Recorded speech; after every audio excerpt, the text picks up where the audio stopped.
اب ہم آگے چلیں گے اور ڈاکٹر سلطان بشیر صاحب سے ہم بات کرنا چاہتے ہیں. ڈاکٹر صاحب یہ بھی مطلب ظاہر ہے جس طرح اعتراضات تو تمام ایسے ہی ہیں کہ جو چلے آ رہے ہیں پرانے، لیکن ہمیں پوچھے جاتے ہیں، ہم اپنا فرض سمجھتے ہیں کہ ان کا جواب دیں. تو جماعت احمدیہ کے اوپر اور حضرت بانی جماعت احمدیہ علیہ الصلوۃ والسلام کے اوپر جو ہے کہ اعتراض کیا جاتا ہے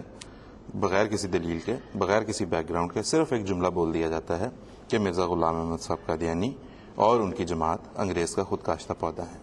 آپ سے میں درخواست کرنا چاہتا ہوں کہ آپ اس پہ ذرا روشنی ڈالیے، یہ بات کیا ہے، اس کی حقیقت کیا ہے؟ شکریہ آصف صاحب. جہاں تک حضرت مسیح موعود علیہ الصلوۃ والسلام پر خود کاشتہ پودا ہونے کی بات ہے، یہ بات بالکل غلط اور حقائق کے منافی ہے. اور عجیب تر بات یہ ہے کہ حضرت مسیح موعود علیہ الصلوۃ والسلام کے دور میں تو یہ بات کہی جا رہی تھی کہ یہ مہدی سوڈانی کی طرح ایک حکومت کا باغی ہے اور خون بہانا چاہتا ہے، اور پھر اس کے بعد اس دور کے بعد جا کے تو پھر یہ کہنا شروع کر دیا گیا، اور خاص طور پہ قیام پاکستان کے بعد کہ یہ انگریز کا خود کاشتہ پودا ہے. حقیقت یہ ہے کہ حضرت مسیح موعود علیہ الصلوۃ والسلام نے اپنے بارے میں یا جماعت احمدیہ کے بارے میں کہیں بھی یہ ذکر نہیں فرمایا کہ یہ کسی کا خود کاشتہ پودا ہے، خواہ وہ انگریز ہو کا کوئی اور ہو. جہاں تک جماعت کا تعلق ہے، سیدنا حضرت مسیح موعود علیہ الصلوۃ والسلام نے بار بار یہ فرمایا ہے کہ یہ جماعت خدا کے ہاتھ کا لگایا ہوا پودا ہے. انجام آثم میں حضرت مسیح موعود علیہ الصلوۃ والسلام نے جو فرمایا ہے وہ میں عرض کرتا ہوں. حضور فرماتے ہیں کہ یقیناً سمجھو کہ یہ خدا کے ہاتھ کا لگایا ہوا پودا ہے، خدا اس کو ہرگز ضائع نہیں کرے گا، وہ راضی نہیں ہوگا جب تک اس کو کمال تک نہ پہنچا دے، اور وہ اس کی آبپاشی کرے گا اور اس کے گرد احاطہ بنائے گا اور تعجب انگیز ترقیات دے گا. پھر فرماتے ہیں کہ کیا تم نے کچھ کم زور لگایا؟ پس اگر یہ انسان کا کام ہوتا تو کبھی کا یہ درخت کاٹا جاتا اور اس کا نام و نشان باقی نہ رہتا. تو یہ ہے حضرت مسیح موعود علیہ الصلوۃ والسلام کا اپنی جماعت کے بارے میں ارشاد. اور ضمن میں یہ بات عرض کرتا چلوں کہ خود کاشتہ پودے کا الزام جو ہے یہ ایک دوسرے پر بھی لگاتے رہے پہلے سے. شورش کاشمیری صاحب نے چٹان 15 اکتوبر 1962 میں بریلیوں کے بارے میں یہی کچھ لکھا، اور پھر اس کے جواب میں ایڈیٹر طوفان ملتان نے بھی اہل حدیثوں کو انگریز کا خود کاشتہ پودا قرار دیا. لیکن جس تحریر کا یہ حوالہ دیتے ہیں اس تحریر میں حضرت مسیح موعود علیہ الصلوۃ والسلام نے اپنے خاندان کا ذکر فرمایا، اور یہ خاندان سکھوں کی وجہ سے سالہ سال بے وطن رہا، اور پھر انگریزی حکومت کے زمانے میں امن کی حالت میں یہ واپس قادیان میں آیا. اور یہ وہ احسان ہے جس احسان کو یاد کرتے ہوئے حضرت مسیح موعود علیہ الصلوۃ والسلام نے ذکر فرمایا. اور یہ بات تاریخی طور پر تمام احباب کے ذہن میں رہنی چاہیے کہ یہ تب کی باتیں ہیں جب کہ ابھی جماعت احمدیہ کا قیام ہوا ہی نہیں تھا. اور یہ بات بھی یاد رکھنے کے قابل ہے کہ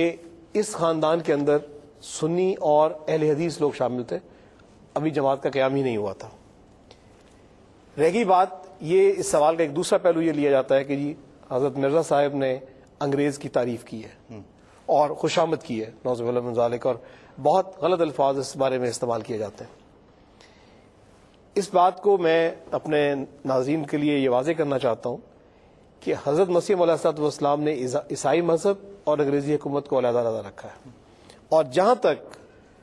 پادریوں کا تعلق ہے، عیسائیت کا سوال ہے، حضرت مسیح موعود علیہ الصلوۃ والسلام نے ایک عظیم الشان جنگ لڑی ہے اور ان کے چھکے چھڑوائے اور ایسی شکست فاش دی ہے کہ اپنے تو اپنے بیگانوں نے بھی اس پر خراج تحسین پیش کیا ہے. اور اس دور کے علماء ہی نہیں بلکہ آج کل کے علماء باوجود اس کے کہ وہ حضرت مسیح موعود علیہ الصلوۃ والسلام کے خلاف ہیں، اس بات کو ماننے پر مجبور ہیں کہ عیسائیوں کے مقابل پر، پادریوں کے مقابل پر ایک ہی مرد میدان تھا اور وہ مرزا غلام احمد قادیانی تھا. بالکل. اب اگلی بات جو ہے میں یہ صرف عرض کرنا چاہوں گا کہ حضرت مسیح موعود علیہ الصلوۃ والسلام نے انگریزی حکومت کی تعریف کیوں کی. حضرت مسیح موعود علیہ الصلوۃ والسلام نے اس کا ذکر فرمایا ہے، اور وجہ یہ ہے، ابھی میں حوالہ جات سے بھی ایک دو حوالہ جات سے عرض کروں گا، کہ سکھوں کے ظالمانہ دور کے بعد انگریزی حکومت نے مذہبی آزادی دی، مذہبی تبلیغ کی آزادی دی، امن و امان کا اور انصاف کا دورہ ہوا. یہ وہ خصوصیات تھیں جن کی وجہ سے حضرت مسیح موعود علیہ الصلوۃ والسلام نے انگریزوں کی حکومت کی تعریف فرمائی ہے. حضور نے یہ فرمایا ہے کہ پس اے نادانوں، میں اس گورنمنٹ کی کوئی خوشامد نہیں کرتا، بلکہ اصل بات یہ ہے کہ ایسی گورنمنٹ سے جو دین اسلام اور دین رسوم پر کچھ دست اندازی نہیں کرتی اور نہ اپنے دین کو ترقی دینے کے لیے ہم پر تلواریں چلاتی ہے، قرآن شریف کی روح سے جنگ مذہبی کرنا حرام ہے، کیونکہ وہ بھی کوئی مذہبی جہاد نہیں کرتی۔ اب سکھوں کے دور میں کیا ہوتا، اب ہم تاریخ کی طرف چلتے ہیں کہ انگریز جب آیا ہے تو اس سے پہلے سکھوں کا دور تھا۔ سکھوں کے دور میں مسلمانوں کے ساتھ کیا ہو رہا تھا اس کی تفاصیل بڑی دردناک ہیں اور آپ مختلف پڑھ سکتے ہیں، لیکن مختصر یہ ہے کہ مسجدوں کو اسپل بنایا انہوں نے، اذان دینا جرم قرار دیا، عمارتوں کو اکھیڑ دیا گیا، مسجدوں میں شرابیں پی جاتی رہیں،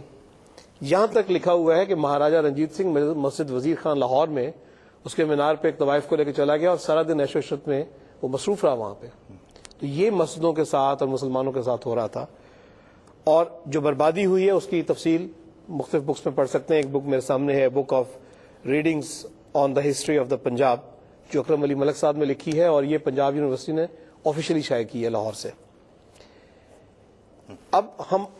تاریخی طور پہ آ جاتے ہیں 1857 کے اوپر جو جنگ ہوئی ہے۔ ہر طبقہ کے علماء نے، خواہ وہ دیوبندی تھے، خواہ وہ بریلوی تھے، خواہ وہ اہل حدیث تھے، خواہ وہ مسلم مشاہیر تھے، سیاسی لیڈرز تھے، ان میں سے ہر ایک نے اس وقت اس جنگ کو غدر کہا ہے، اور اس مفسدہ میں شامل ہونے والوں کے بارے میں جو الفاظ استعمال کیے ان میں سے دو تین میں آپ کو عرض کر دیتا ہوں کہ وہ سخت گناہگار تھے، بد کردار تھے، باغی تھے۔ پھر یہ لکھا ہوا ہے کہ یہ ہڑبونگ جاہلوں کا، بھیڑ مفسدوں کا، اور جھمگٹا تھا بیوقوفوں کا،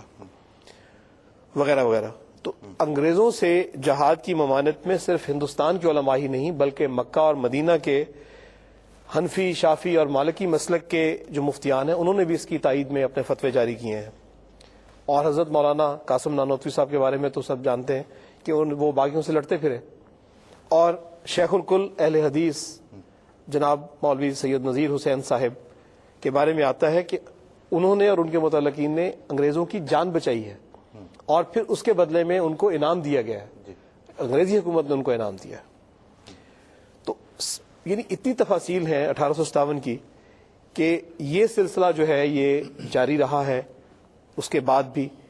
اب باقی سب تفاصیل کو چھوڑتے ہوئے میں دو ایونٹس کا ذکر کروں گا، ایک 1876 کا اور ایک 1886 کا۔ 1876 میں جو آج اہل حدیث کے نامور عالم دین تھے جناب مولانا سید محمد حسین، جناب مولانا محمد حسین بٹالوی صاحب، انہوں نے بھرمار کی ہے اپنی اشاعت و سنہ میں، انگریز کی اطاعت اور وفاداری کا دم بھرتے رہے اور بھرا پڑا ان کا اشاعت و سنہ۔ پھر انہوں نے 1876 میں ایک کتاب لکھی جس کا نام رکھا الاقتصاد فی مسائل الجہاد، اور اس کتاب کے وہ کتاب لکھی، سارے ہندوستان میں پھرے اپنے خرچے پہ، جا کے مختلف علماء کو پڑھائی، ان سے تصدیق کروائی اور اس کو شائع کی۔ اور اس پہ کیا لکھا ہوا تھا وہ خود لکھتے ہیں کہ میں نے اس میں یہ ثابت کیا ہے کہ گورنمنٹ انگلشیا کی بغاوت حرام اور اس کے مخالفوں کو مدد دینا ناجائز ہے۔ ڈاکٹر صاحب یہاں پہ میں تھوڑا سا قطع کلامی کر کے آپ سے درخواست کروں کہ ناظرین کو یہ بتا سکیں، کیونکہ ان لوگوں نے اپنے بزرگوں کو، تو ہمارے بزرگوں کی مخالفت میں سارا وقت صرف کیا، اپنے بزرگوں کو بھول بیٹھے ہیں، یہ تھے کون صاحب، ان کی کیوں ہے، ان کی رائے اہمیت کیوں رکھتی ہے بٹالوی صاحب کی؟ مولانا محمد حسین صاحب بٹالوی اہل حدیث جو آج کل پاکستان میں بڑا سرگرم ہے طبقہ، اس کے یہ انتہائی اہم لیڈروں میں سے تھے، اور یہ وہ صاحب ہیں جو کہ ساری دنیا میں مشہور ہیں ان کے علماء میں، جو شروع کے پائنیئرز میں سے اہل حدیث میں ان میں مولانا محمد حسین صاحب بٹالوی کا نام آتا ہے۔ پھر اہل حدیث کے آرگن کے ایڈیٹر تھے جس کی وجہ سے اشاعت و سنہ نکالتے تھے، اور میں نے عرض کیا تو میں عرض یہ کہہ رہا تھا کہ مولوی صاحب نے جو کتاب لکھی ہے 1876 میں، اس کے بدلے میں انگریز نے یہ بات کرتے ہیں کہ مرزا صاحب نے انگریزی حکومت کی خوشامد کی ہے یا تعریف کی ہے، لیکن یہ ثابت نہیں کر سکتے کہ حضرت مسیح موعود علیہ السلام کو کوئی زمین دی گئی ہے یا کوئی انعام و اکرام ملا ہے، بلکہ حضرت مسیح موعود علیہ السلام کے بالمقابل مولوی محمد حسین بٹالوی صاحب کو 4 مربع زمین دی گئی ہے، اور یہ ریکارڈ پہ موجود ہے۔ اب میں عرض کروں کہ یہ صرف اہل حدیث کی بات نہیں ہے، نصرت الابرار میں مولانا احمد خان صاحب بریلوی نے بھی یہی فتویٰ دیا ہے، شیعہ علماء کا بھی یہی فتویٰ تھا۔ تو اب یہ تفاصیل چھوڑتے ہوئے میں صرف آپ کو ایک کرونیکل آرڈر کے ساتھ آگے لے جانا چاہ رہا ہوں کہ حضرت مسیح موعود علیہ السلام یہ کے دور میں اور جماعت احمدیہ کے قیام سے پہلے جو مختلف سال ہیں ان میں کیا پوزیشن تھی، اس وقت عامت الناس مسلمانان ہند کیا سوچ رہے تھے اور کیا کر رہے تھے۔ پھر ایک واقعہ آتا ہے 1885 اور 86 میں، ملکہ وکٹوریہ کی 50 سالہ جوبلی ہوئی ہے. اس جوبلی کو پورے ہندوستان کے مسلمانوں نے انتہائی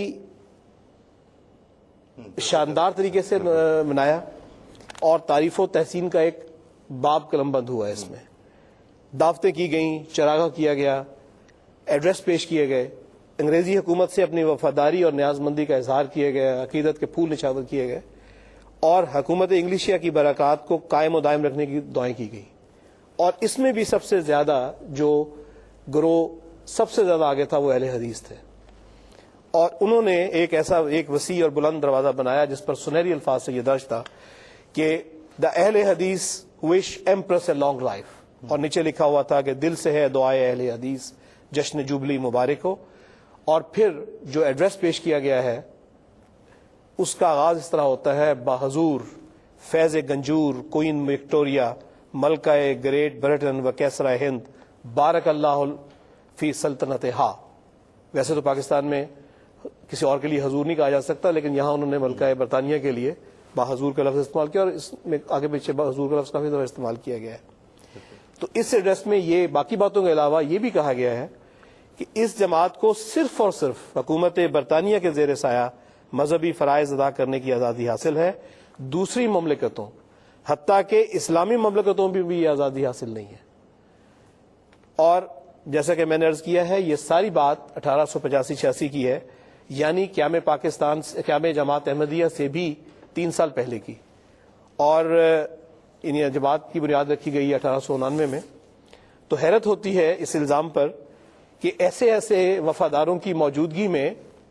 انگریز کو کیا پڑی تھی کہ وہ کسی اور کو کھڑا کرتا. تو یہ میں نے ایک کرونیکل آرڈر کے ساتھ قیام پاکستان سے قیام جماعت احمدیہ سے